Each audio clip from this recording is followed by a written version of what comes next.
When I first came in 1971, a friend of mine, Rich Werner, was given it was called the Idaho Festival then. And it was given to him to take over, and he had never done anything like that in his life. I said, well, I've done 1, 3, or 4 every year. For every year I've been in the public schools, I started helping him. And I just did stuff like moving the stands and setting up sound systems and whatever, it was very small.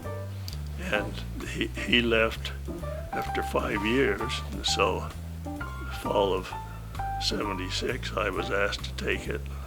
And I had it from them to 2007, so. February 1987, they had the whole School of Music draped. And they were working underneath these drapes to put the Lionel Hampton School of Music on there. My staff didn't even know what was happening.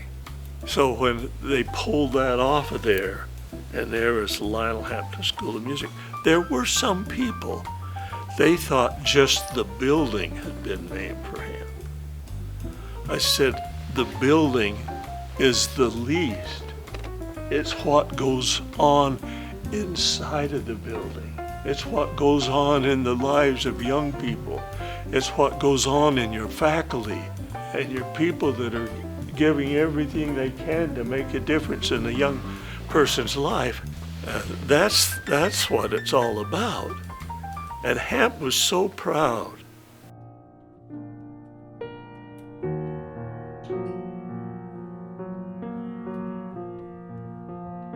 Then when he passed away, I talked to him. I called his house. I was just going to check with his nurse and say, how's Hamp doing? And she said, he just had a heart attack.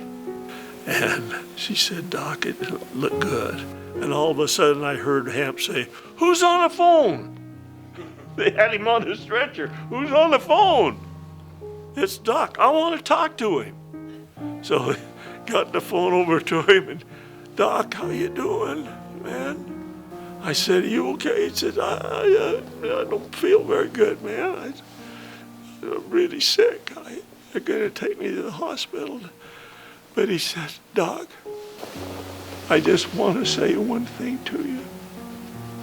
If something happens, only time ever he ever said that to me in his life. If something happens, be ready to carry the torch. And he passed away the next morning.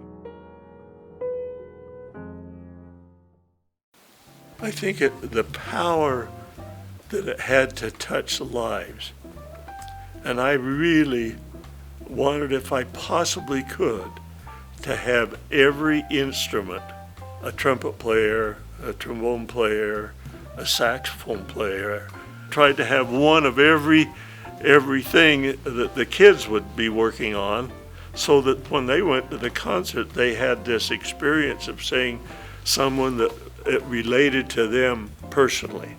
But I think the impact is still happening in their lives. That's what's wonderful, because they learn to love this music to touch their souls deeper than anything else in the world. And that's what the power of music is really for, is to touch the human soul. Hamp touched mine. And these young people that have had their souls touched, you don't ever forget it.